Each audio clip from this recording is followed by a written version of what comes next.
Hey guys, क्या हाल है? We are almost on the last leg of all our revision lectures. Almost all the revision lectures are already uploaded on the YouTube, sir. आप देख सकते हो सारे revision. These are completely amended and applicable for December 2021 attempt. May 2022 attempts के लिए बहुत सारे amendments आ गए हैं, तो वो रेफर ना करें. आपके लिए मैं अलग से revision वीडियो आगे चल के बना दूंगा. लेकिन सर अभी मैं आपको एक चीज बताना चाहता हूँ before I start with my revision. The we will be doing one more revision marathon. इसका मैं अलग से वीडियो भी बनाऊंगा, लेकिन जो लोग देख रहे हैं उनको अभी से बता देता हूं. 21 नवंबर से 24 नवंबर तक का हम रिविजन मैराथन करने वाले हैं सर, जिसमें हम पूरा लॉ फिर से रिवाइज करेंगे. बिग डिस्क्लेमर, मैं रिवीजन नहीं करवाऊंगा, मैं यूट्यूब में मैं नहीं पढ़ाऊंगा. मैं आपके लिए शेड्यूल बना के दूंगा, मैं टेलीग्राम में आपकी प्रोग्रेस को मॉनिटर करूंगा और मैं आपको रियल टाइम सपोर्ट दूंगा, आपके सारे डाउट्स क्लियर करूंगा ताकि आप उस रिवीजन में बहुत आगे बढ़ पाए. सर मैं आपको बता देता हूं 21 से 24 November is the best time to revise, because उसके बाद आपको ऑडिट और एसएफएम पिक करना पड़ेगा. आप बाद में रिवीजन शुरू करोगे, मेरे पास डाउट के लिए आओगे तो शायद बहुत ज्यादा डाउट्स मैं मैनेज कर नहीं पाऊंगा. तो माई रिक्वेस्ट इज इन 3 दिनों में एक्टिव हो जाओ और लॉ के रिवीजन को प्लान कर लो, आगे पीछे अपने किसी और पेपर को कर लेना और हम उसमें सारे रिवीजन खत्म कर देंगे सर. तब तक मैं ये भी कोशिश करूंगा कि मेरे जो छोटे मोटे चैप्टर्स बचे हुए हैं, जैसे कि पीपीआईआरपी बचा है, वाइंडिंग अप बचा है, ऑलरेडी कुछ ना कुछ वीडियो तो उसके भी यूट्यूब में है मेरे, लेकिन मैं उसका एक प्रॉपर रिवीजन वीडियो कोशिश करूंगा बना के देने की. मेरा गला नहीं पकड़ना दोस्त, ठीक है?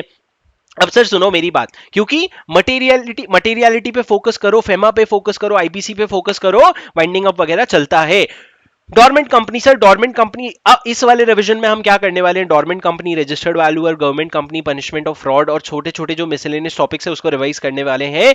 बहुत वेटेज हो सकता है सर, कभी कभी एग्जाम में 8 to 10 मार्क्स का भी ये क्वेश्चन आ जाता है. अगर नसीब बहुत ही खराब रहा, अगर पढ़ के नहीं गए और नसीब खराब रहा तो बहुत ज्यादा आ जाएंगे, लेकिन अगर पढ़ के गए हो सर तो नसीब अच्छा होगा. बहुत स्कोरिंग टॉपिक्स है क्योंकि बहुत स्ट्रेट फॉरवर्ड क्वेश्चन आते हैं. Dormant company section 445. Dormant company क्या होता है sir? First of all, who can apply to become a dormant company? So a company which is formed, there are two types of companies which can apply for a dormant company. One, a company which is formed for a future project, or a company which holds assets or to hold asset or intellectual property and has no significant accounting transaction. आपकी कोई भी ऐसे significant accounting transaction नहीं है. वो क्या होता है सर? वो मैं नीचे आपको बताऊंगा. तो वो एप्लीकेशन दे सकते हो डॉर्मेंट कंपनी बनने के लिए. दूसरा, if you are an inactive company, and what do I mean when I say inactive company? Means a company which has not been carrying on any business or operations. And sir यहां पे एक word है and. लोग ऐसा पूछते हैं sir law में तो और लिखा है, आपने एंड क्यों लिखा है? बिकॉज लॉ में उन्होंने जनरली और लिख दिया है, but it is not to be read as और. अगर आप और पढ़ोगे ना इंटरप्रिटेशन गलत हो जाएगा. It is to be read as and. Not been carrying on business और operation and has not made any significant accounting transaction in the last 2 financial year and has not filed financial statement और annual return in the last 2 financial year. ये तीनों में से तीनों condition meet होंगे तब आप इनएक्टिव कंपनी कहलाओगे, and then you can make an application to become a dormant company. The application will be made in form MSC1 along with the fees. But however, prior to making an application, you will have to either pass a special resolution at the general meeting, या फिर अगर आप special resolution नहीं पास करना चाहते sir तो आप अपने मेंबर्स का कंसेंट ले लो. 3/4 of the share holders in value. Sir special resolution pass होगा जनरल मीटिंग में. अगर स्पेशल रेजोल्यूशन नहीं पास करना है तो शेयर होल्डर से कंसेंट ले लो, जनरल मीटिंग बुलाए बिना. 3/4 of the share holder and value shed agree and then your resolution is set to be passed. Sir अब सवाल ये है, ऊपर आपने बोला सिग्निफिकेंट अकाउंटिंग ट्रांजैक्शन नहीं होना चाहिए. सिग्निफिकेंट अकाउंटिंग ट्रांजैक्शन मतलब होता क्या है? सिग्निफिकेंट अकाउंटिंग ट्रांजैक्शन मतलब sir 3 point related to compliance, 1 point related to maintenance. अगर आप इन ट्रांजैक्शंस के अलावा कोई भी और ट्रांजैक्शन कर रहे हो ना तो आप सिग्निफिकेंट अकाउंटिंग ट्रांजैक्शन कर रहे हो, माना जाएगा.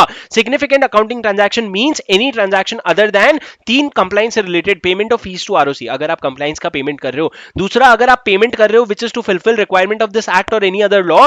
तीसरा, अगर आप अलॉटमेंट ऑफ शेयर्स कर रहे हो as per the requirement of this act, मतलब सर ये तीनों कंप्लायंस के लिए कर रहे हो. और fourth, if you are making any payment for maintenance of its office and record, अगर आप मेंटेनेंस का खर्चा कर रहे हो, मतलब सर 3 कंप्लायंसेस से रिलेटेड पेमेंट्स और फोर्थ मेंटेनेंस से रिलेटेड पेमेंट्स कर रहे हो तो चलेगा. उसके अलावा अगर कुछ कर रहे हो तो सिग्निफिकेंट अकाउंटिंग ट्रांजैक्शन होता है. सिग्निफिकेंट अकाउंटिंग ट्रांजैक्शन होगा तो आप डॉर्मेंट कंपनी के स्टेटस के लिए नहीं अप्लाई कर सकते.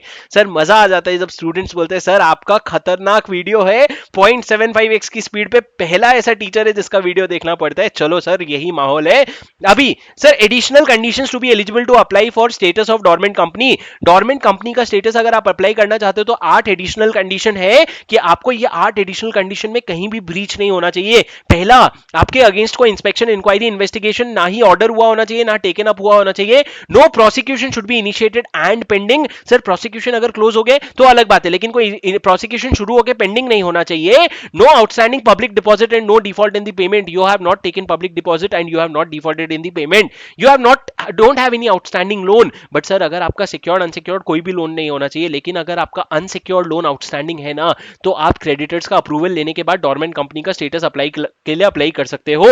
आपके मैनेजमेंट में कोई डिस्प्यूट नहीं है ओनरशिप को लेकर के, या फिर मैनेजमेंट में कोई डिस्प्यूट नहीं है, आपका कोई गवर्नमेंट का ड्यूज पेंडिंग नहीं है, कोई वर्कमैन का ड्यूज पेंडिंग नहीं है, और आपकी कंपनी जो है वो लिस्टेड नहीं है स्टॉक एक्सचेंज में. सर आप 8 पॉइंट रीड कर रहे हो, कैसे होएगा, हमको याद कराओ. तो देखो मैंने क्लास में ना याद करने के लिए ये वाला शॉर्टकट बनाया था, लेकिन जब मैंने ये शॉर्टकट बताया स्टूडेंट्स को, सर बोले रहने दो सर, रहने दो, हम ऐसे ही याद कर लेंगे, आप क्यों इतना गंदा शॉर्टकट बनाए हो. तो मैं आपको ये बता रहा हूं कि एक बार शॉर्टकट पढ़ो, याद हो जाएगा आपको. मैं बता रहा हूं आईपीएल में क्या हुआ था ना, आईपीएल में जब आईपीएल में प्लेयर्स को लेके डिपॉजिट देना पड़ता है एक, तो डिपॉजिट को लेके बहुत बड़ा डिस्प्यूट हुआ था गवर्नमेंट के बीच में और वर्कमैन के बीच में. वर्कमैन मतलब सर जो ग्राउंड पे काम करते हैं, और उसके वजह से क्या हुआ था सर, मान लो आईपीएल का स्टॉक है वो गिरने लग गया.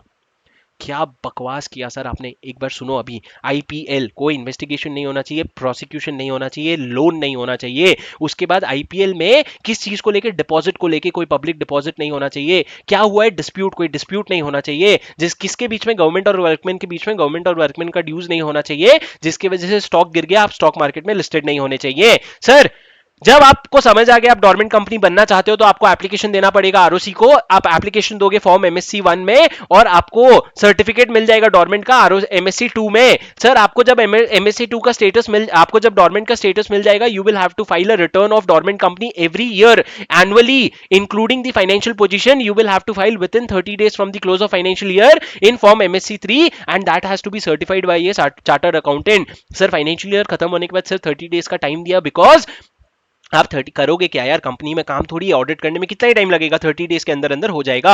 ROC to maintain registers of dormant company, you will have to maintain a register of dormant company. Who will have to maintain registrar? Now sir if a company, if a normal company, not a dormant company, if a normal company fails to file annual return or financial statement for 2 financial year consecutively na, then registrar will by default issue notice and enter such name in the registrar of dormant company.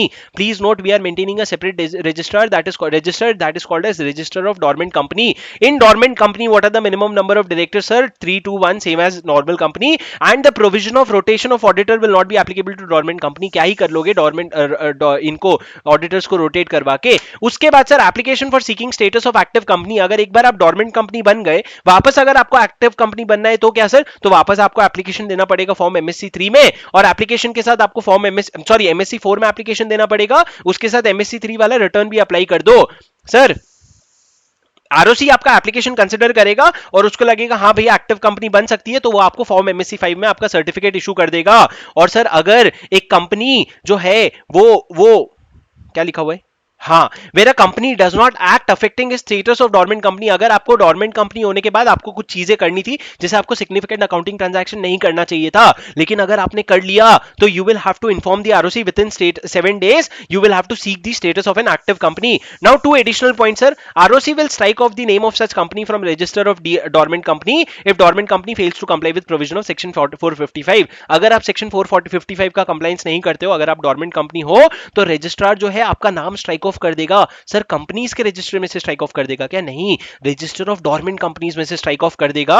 और sir अगर लेकिन आपने 5 साल तक अगर you remain to continue to remain a dormant company, in that case इस बार वो आपका नाम रजिस्टर ऑफ डोरमेंट कंपनीज में से नहीं, रजिस्टर ऑफ कंपनीज में से ही स्ट्राइक ऑफ कर देगा. These are the provisions related to dormant company. एक बार पढ़ लिया काफी है sir, not that crucial, but exam में दिखता है.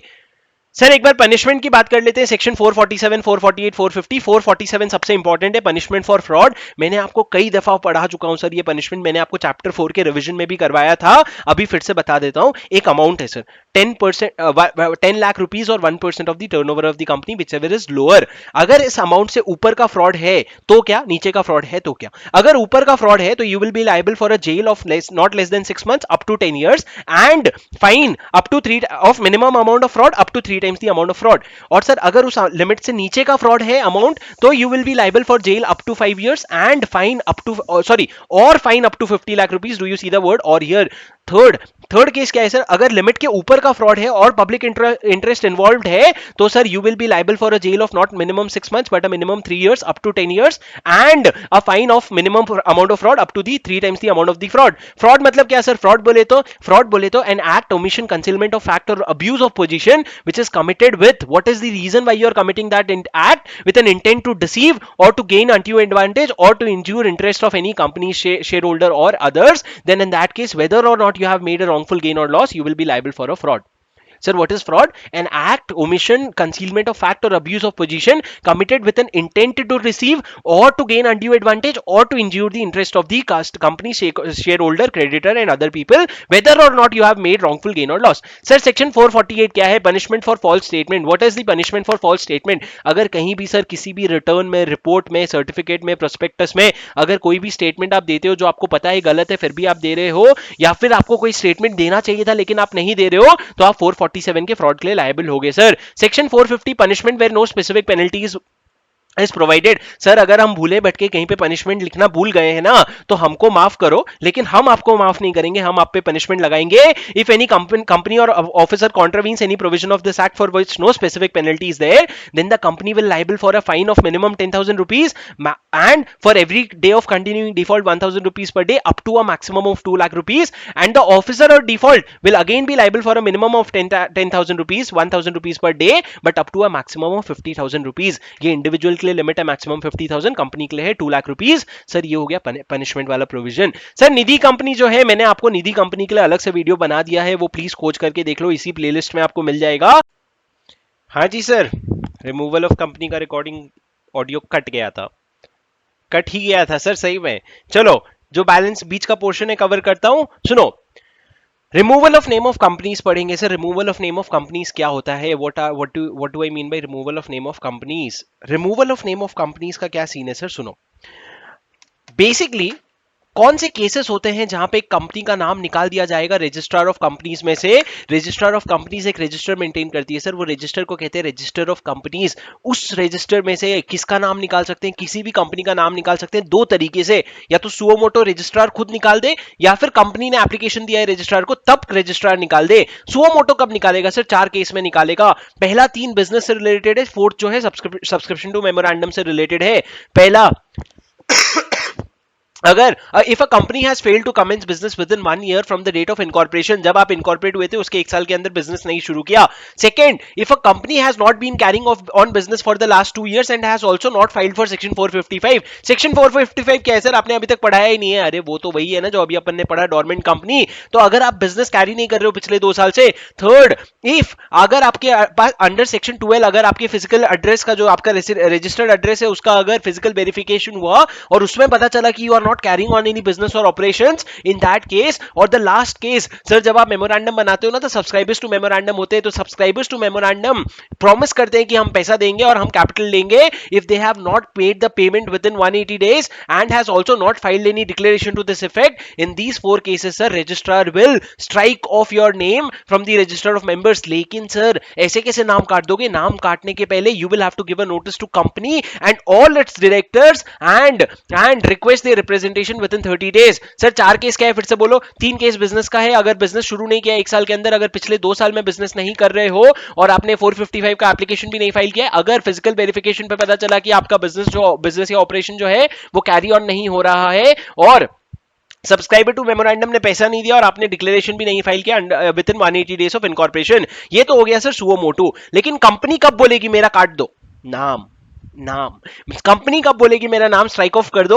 Company will say if a company wants to strike off its name, a company may file an application to the registrar for removal after 3 conditions. First, your liability, all your liability should have been paid off. You will either pass a special resolution और a consent of more than 75% of the member in paid up share capital other than in general meeting. And third, if a company is regulated under a special act, then you will have to take approval of that particular authority. For example sir, अगर एक insurance company अपना नाम कटवाना चाहती है तो insurance insurance company को approval लेना पड़ेगा, किसका? इंश्योरेंस रेगुलेटरी डेवलपमेंट अथॉरिटी का अप्रूवल लेना पड़ेगा, because that is the regulatory authority. उसके बाद सर मैंने बोला जैसे ही कंपनी का एप्लीकेशन आता है, registrar will issue a public notice. Now after coming back to the suo motu वाला point, where the registrar has sent a notice to the company saying boss make your representation within 30 days. If the company fails to make representation, then the registrar will strike off the name and publish notice thereof in the official gazette. On such publication the company will stand dissolved. Dissolve होने से क्या होगा sir? नीचे will read the effect. Now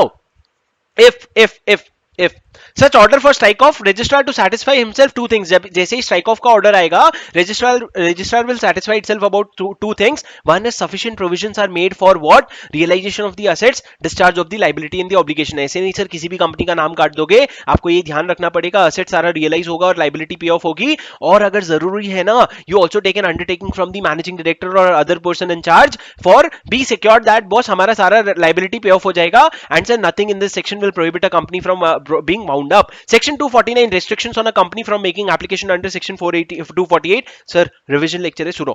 अगर पिछले 3 महीने में आपने इन पांचों में से कोई भी हरकत की है तो आप 248 में एप्लीकेशन नहीं दे पाओगे। वो 5 हरकत क्या है सर? PATNW।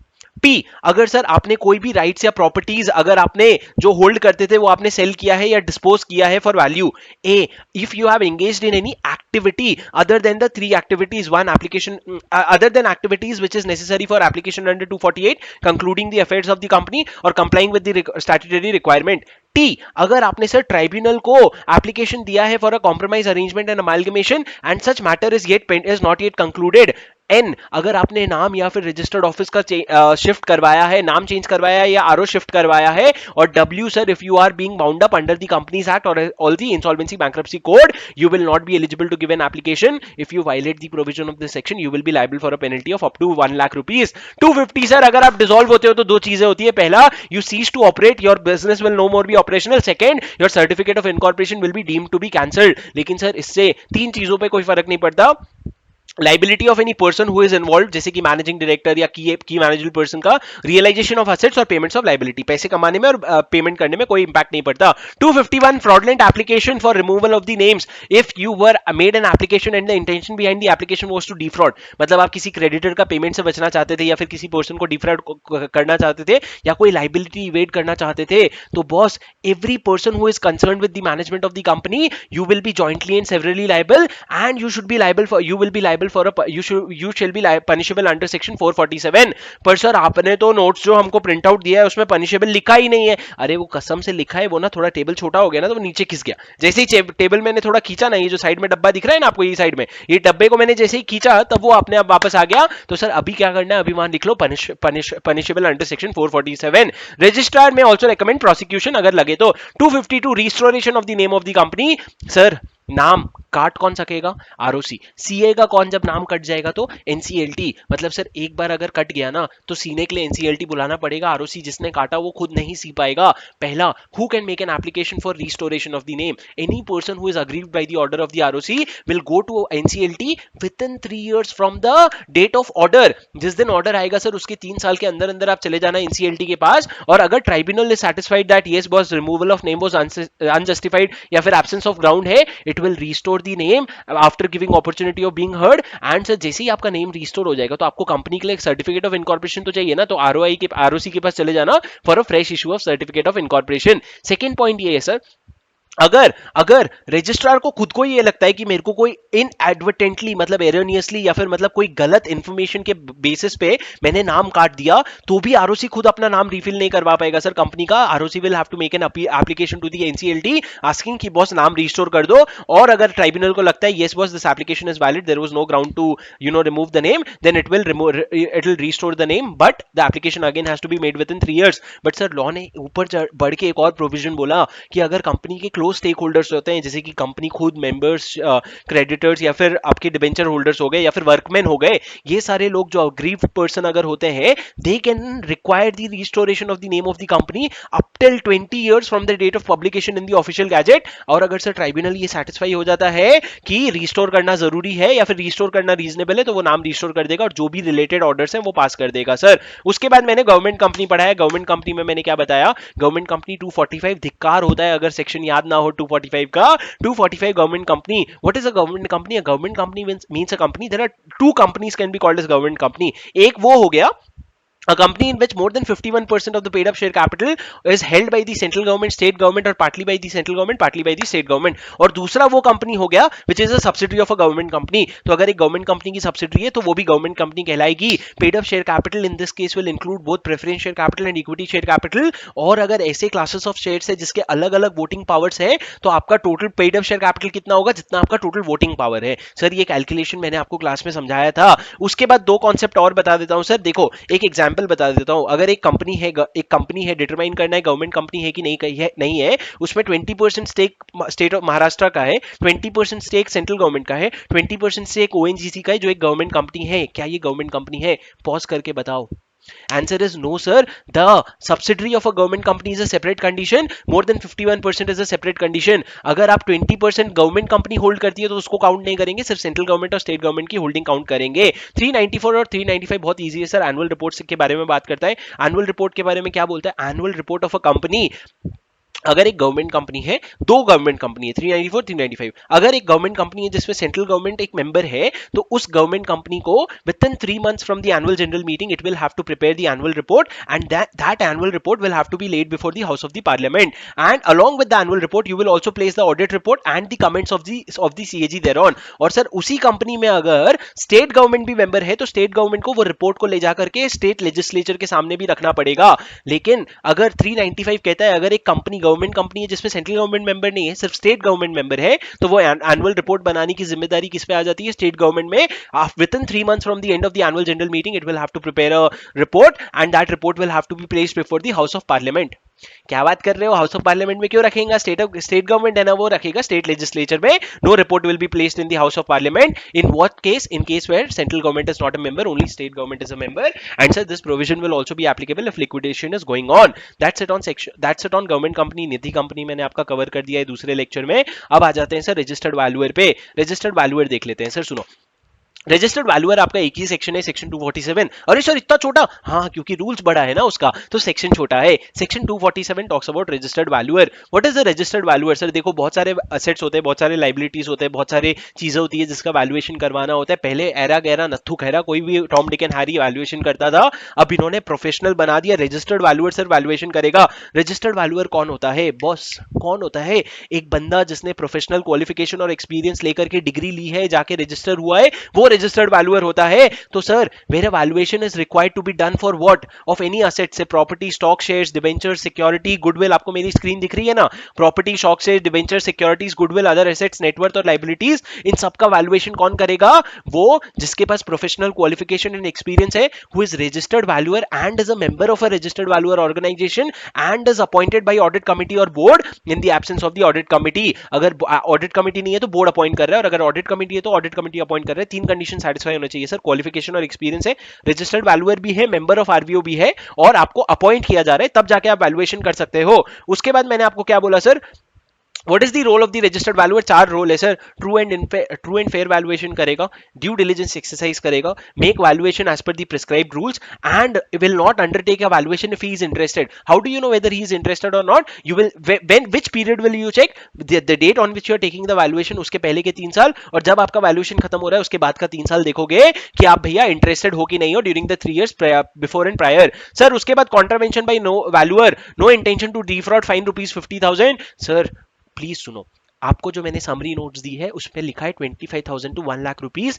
वो हो गया है अमेंड, और वो अमेंडमेंट आपके समरी नोट्स में कैप्चर नहीं हुआ है. सर मतलब आपने गलत नोट्स दिया? नहीं भाई, एक आध दो गलतियां हो जाती है, इंसान हूं, माफ कर दो. कॉन्ट्रावेंशन बाय वैल्यूअर क्या होता है? No intention of defraud, fine ₹50,000 तक का है सर. लेकिन अगर आपका इंटेंशन था ना फ्रॉड करने का, तो सिर्फ पैसे लेके नहीं चलेगा मालिक, अपने को आपको जेल में भी डालना पड़ेगा, jail up to 1 years. And do you notice the word and the fine will be up to 1 lakh rupees to 5 lakh rupees. 1 lakh रुपए से 5 लाख रुपए का फाइन लगेगा boss. Section subsection 3, what will happen? Refund remuneration received by him, and he will also have to pay for damages arising to the company or other person from his incorrect or misleading statement in his report. मतलब sir उसको पैसे तो refund, जो पैसे उसने लिए valuation के वो भी रिफंड करना पड़ेगा, और अगर किसी को लॉसेस हुआ है तो वो भी आपको क्या करना पड़ेगा? कॉम्पेंसेट करना पड़ेगा. अब आ जाते हैं रूल्स पे sir. Company registered valuer and valuation rules 2017.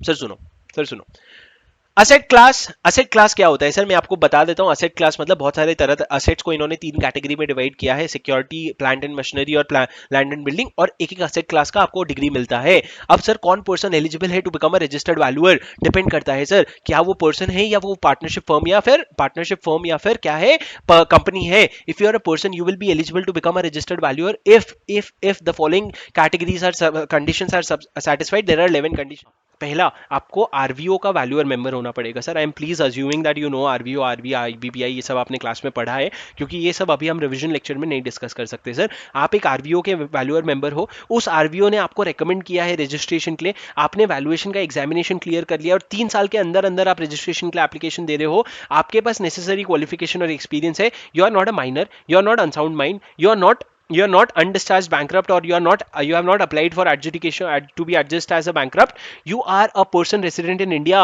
Sir जो फेमा का डेफिनेशन है वही यहाँ पे है, फेमा का डेफिनेशन ही हमको नहीं समझ आ रहा है, यहाँ वाला क्या समझ आएगा सर। और उसके बाद you should not B convicted of an offence involving moral turpitude. अगर आप कन्विक्ट हुए भी हो ना तो जेल के बाद 5 साल तक की आपकी छुट्टी है, 5 साल के बाद आप एलिजिबल हो गए। लेकिन सर अगर आप 7 साल से ज्यादा के लिए जेल चले गए ना तो आप फॉर एवर डिस्क्वालीफाइड हो गए, similar to what we had studied in our companies act. मतलब ये भी कंपनीज एक्ट है, similar to what we had studied in 164। उसके अलावा सर आपका सेक्शन 271 जे में कोई इनकम टैक्स की penalty, 271 J of income tax के अंडर कोई पेनल्टी नहीं लगी होनी चाहिए, जो बेसिकली अगर एक प्रोफेशनल, एक चार्टर्ड अकाउंटेंट फॉल्स रिपोर्ट देता है तो जो पेनल्टी लगती है। And last, you should be A fit and proper person. Fit and proper person मतलब क्या सर, ये तो बहुत जनरल स्टेटमेंट है, उसको भी इन्होंने डिफाइन किया कि आप इंटेग्रिटी और पर्सन ऑफ इंटेग्रिटी होने चाहिए, आपके अगेंस्ट कोई कन्विक्शन ऑर्डर नहीं होना चाहिए, और आप फाइनेंशियली सॉल्वेंट होने चाहिए। जान ले लो भैया इतने कंडीशन लगा के, एक तो रजिस्टर्ड वैल्यूअर की भी जान ले लो, हमारी भी ले लो, इतना सारा याद करवा रहे हो। चलो याद करते हैं सर, मैं आपको एक लॉजिकल सीक्वेंस में बताता हूं। सबसे पहले डिग्री ले ली भैया, डिग्री, एक्सपीरियंस और क्वालिफिकेशन ले लिया। एक्सपीरियंस और क्वालिफिकेशन लेने के बाद जाके वैल्यूएशन का एग्जामिनेशन दे दिया। एग्जामिनेशन देते ही आप वैल्यूअर मेंबर बन गए आरवीओ के, और आरवीओ ने आपका नाम रेकमेंड कर दिया आईबीपीआई को रजिस्ट्रेशन के लिए, तो ये 4 कंडीशन मीट हो गए। उसके बाद सर 164 का 3 कंडीशन याद करो। इंसॉल्वेंट, आप माइनर नहीं हो, अनसाउंड माइंड के नहीं हो, और अनडिस्चार्ज बैंकरप्ट नहीं हो। एक और कंडीशन याद करो सर, आप कन्विक्टेड ऑफ ऑफेंस नहीं हो, और अगर ऑफेंस के लिए जेल गए हो तो 5 साल लैप्स हो गया, और अगर 7 साल से ज्यादा के लिए जेल हो गए तो फॉर एवर डिस्क्वालीफाइड हो गए।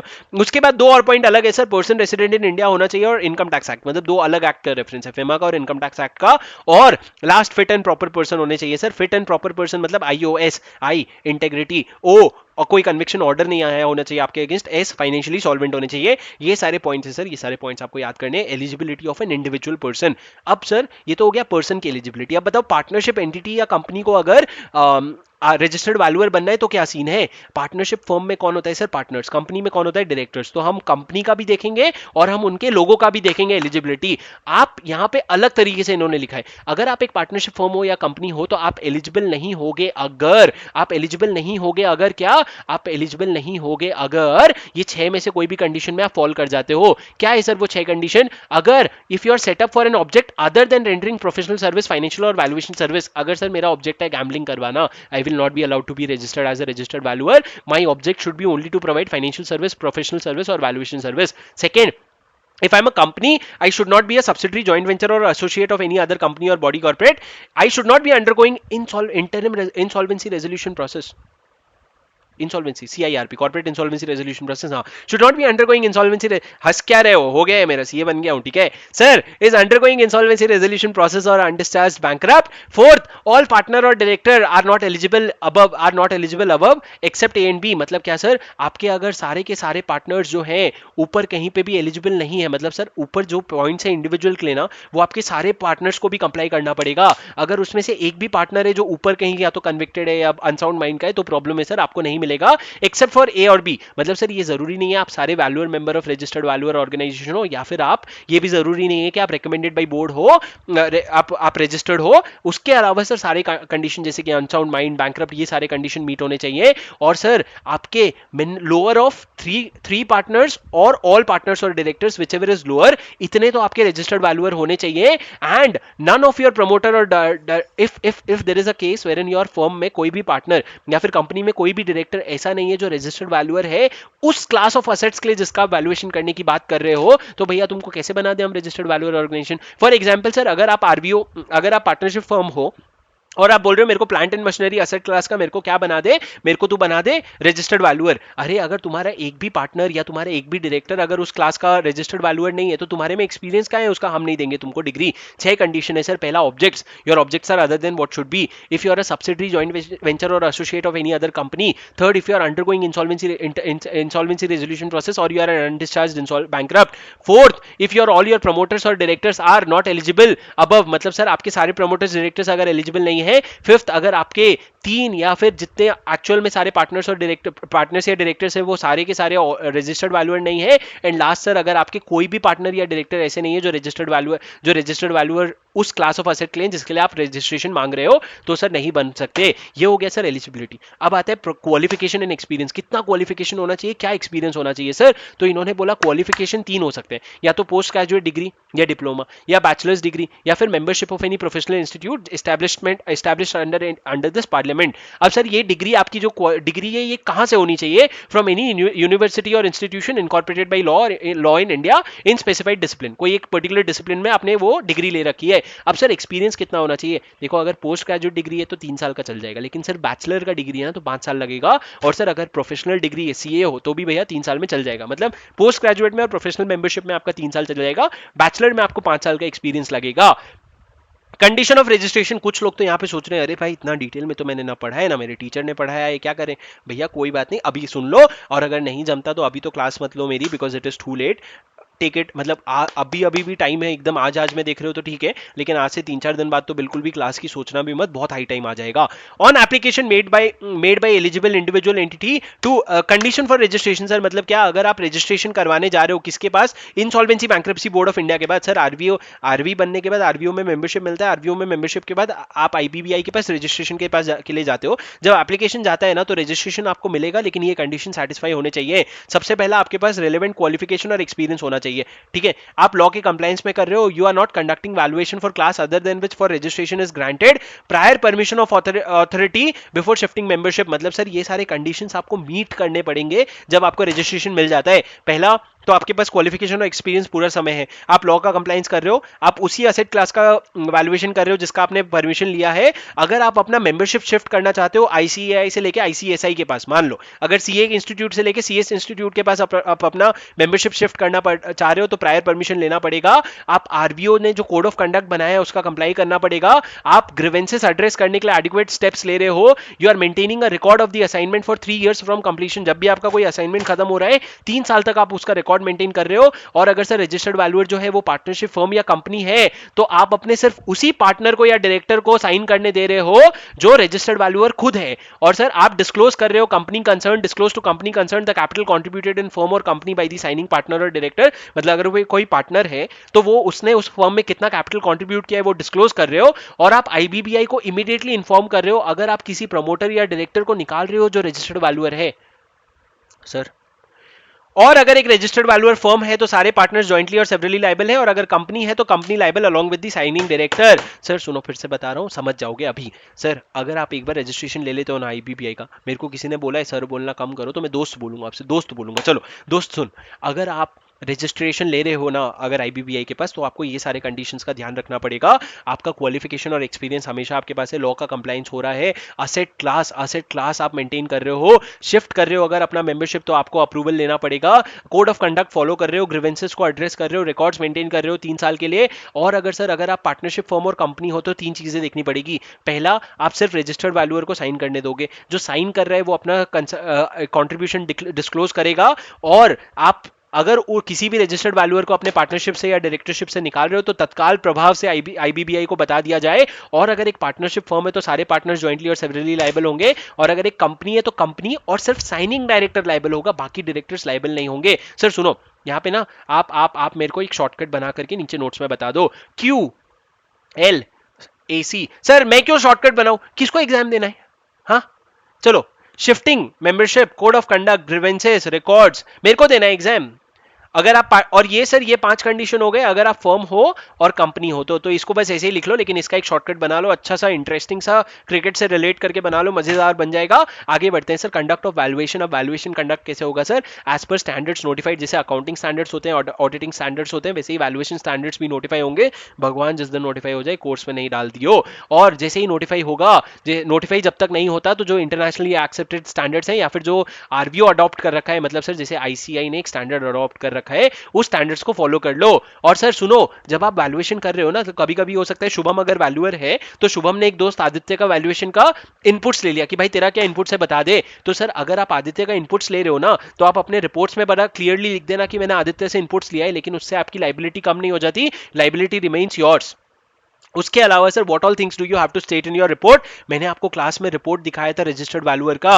रिपोर्ट क्या होता है सर? रिपोर्ट में क्या क्या चीजें होती है? सबसे पहले तो आप अपने आप को आइडेंटिफाई करो, identity of the valuer and the other experts, date of appointment and valuation date and the date of report, disclosure of interest, background information of the asset being valued and purpose of valuation. Sir ये सारी होगी basic चीजें अपने बारे में, company के बारे में और वैल्यू असेट क्लास के बारे में। उसके अलावा सर कोई इन्वेस्टिगेशन या इंस्पेक्शन जो आपने किया, आपका सोर्स ऑफ इंफॉर्मेशन क्या था, प्रोसीजर क्या था, फैक्टर्स क्या आपने कंसिडर किया और आपका कंक्लूजन क्या है। मतलब सर ये आपका पूरा प्रोसेस हो गया, ये हो गया बेसिक, ये हो गया प्रोसेस। और लास्ट में sir caveat, limitation and disclaimer, CLD, caveats, limitation, disclaimer. इसका मतलब क्या सर? आप एक तरह से डिस्क्लेमर दे रहे हो कि भैया जब मैंने प्रोसेस किया ना तो मेरे को ये डिफिकल्टी आई, तो मैं रिलाई नहीं कर रहा हूं, this is just a disclaimer, this is not limiting your responsibility. मतलब आप ये नहीं बोल सकते कि मैं इसके लिए लाइबल नहीं हूं, आप सिर्फ एक डिस्क्लेमर दे दो कि भैया ये प्रॉब्लम हुई थी जब मैं क्या कर रहा था, वैल्यूएशन।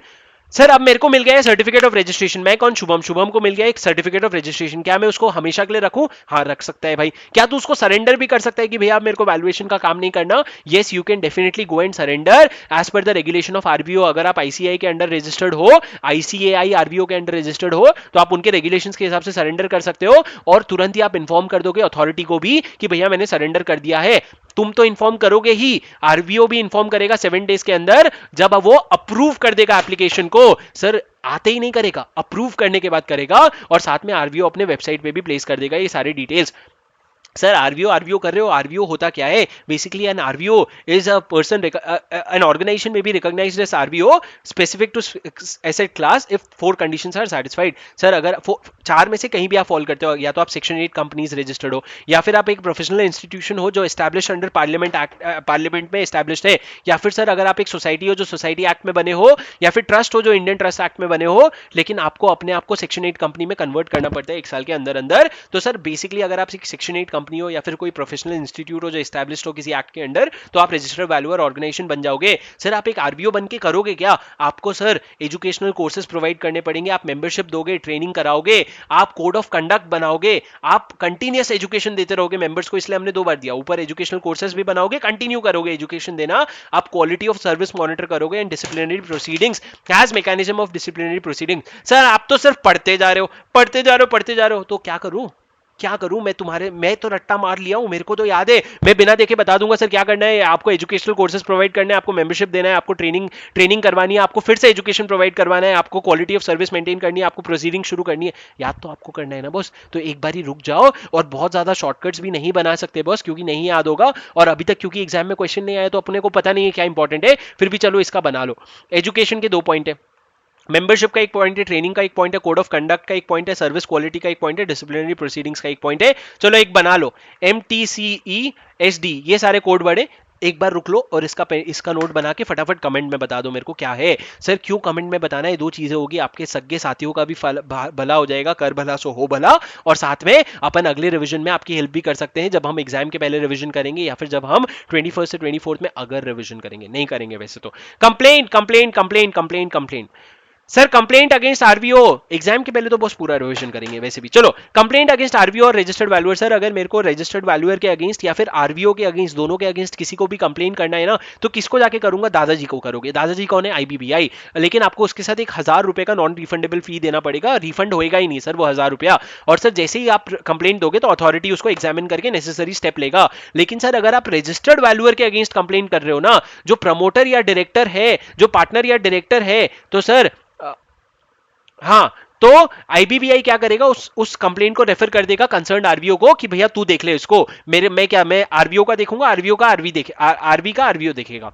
क्या कर रहे हो सर, ये आरबीओ आरबी। सुनो सर, वैल्यूएशन स्टैंडर्ड क्या है, वैसे मैंने आपको बोला नोटिफाई करेगा सेंट्रल गवर्नमेंट, लेकिन सर सेंट्रल गवर्नमेंट ने नोटिफाई करने के लिए कमिटी बनाई है, जिसको कमिटी कहते हैं committee to advise on valuation matters. और वो कमिटी का कॉम्पोजिशन क्या है सर, सबसे पहले कॉम्पोजिशन बताने के पहले मैं आपको ये बता देता हूँ, उसमें जो भी मेंबर्स है ना, वो एक बार अपॉइंट हो सकते हैं 3 साल के लिए, वापस से रीअपॉइंट हो सकते हैं, मतलब मैक्सिमम 2 टेन्योर हो सकते हैं, 2 टेन्योर से ज्यादा नहीं हो सकता, मतलब किसी भी हाल में 6 साल से ज्यादा आप मेंबर नहीं हो सकते। उस कमिटी का कॉम्पोजिशन क्या होगा सर, एक चेयरपर्सन होगा मालिक, उसके नीचे एक ministry of corporate affairs. Sir हम क्या पढ़ रहे हैं, रजिस्टर्ड वैल्यूअर की कमिटी, मतलब वैल्यूएशन से रिलेटेड वैल्यूएशन स्टैंडर्ड बनाने। तो कौन कौन इंटरेस्टेड है सर, चेयरपर्सन एक बनेगा, एक मिनिस्ट्री ऑफ कॉर्पोरेट अफेयर्स का बंदा बैठेगा, एक insolvency bankruptcy board of India का बैठेगा, और एक लेजिस्लेटिव डिपार्टमेंट का बैठेगा, ठीक है सर। उसके बाद सेंट्रल गवर्नमेंट 4 लोग को अपॉइंट करेगा उन अथॉरिटीज को रिप्रेजेंट करने के लिए जो रजिस्टर्ड वैल्यूअर को मानते हैं, जैसे कि income tax act registered valuer को मानता है, तो इनकम टैक्स एक्ट अथॉरिटी में से एक अथॉरिटी को अपॉइंट करेगा जो उनको रिप्रेजेंट करेगा। उसके बाद सर वो 4 लोगों को अपॉइंट करेंगे जो आरबीओ को रिप्रेजेंट करेंगे, 4 अप टू 4 लोगों को रिप्रेजेंट करेंगे जो इंडस्ट्री को रिप्रेजेंट करेंगे, और sir president of ICI ICSI या फिर कोई एक ऑफिशियल मेंबर को भी वो मेंबर बैठा देंगे। मतलब सर बैठ के 50 लोग गपशप मारेंगे, इसमें और कुछ नहीं होने वाला। और सर अगर आप इस वाले रूल्स का कॉन्ट्रावेंशन करते हो ना, तो आप लाइबल हो गए अंडर सेक्शन 469। मतलब क्या सर, आप पे 5,000 रुपए तक, आपको 5,000 रुपए तक की पेनल्टी लगेगी, और 500 रुपए पर डे की भी पेनल्टी लगेगी। सर हुआ, समझ आया, थैंक्स अ लॉट, ठीक है। एक सेकेंड, नीचे कमेंट में बताओ तुमको और क्या क्या चीज़ें चाहिए। और प्लेलिस्ट सारी बनी हुई है सर, ये भी प्लेलिस्ट में जा रही है, सारे रिवीजन लेक्चर्स अपलोडेड हैं। बहुत माहौल है कसम से, revision lectures, amazing feedbacks. Please utilise the maximum out of that revision video. The only thing that I have in mind when I make this revision video is exemption exemption exemption. तो sir मैं तो तैयारी कर रहा हूँ exemption की, आपका क्या सीन है बता दो मेरे को, ठीक है। Thanks a lot for listening guys, stay tuned, see you in the next video, subscribe to the button, so click on the subscribe button, have a good day, bye bye.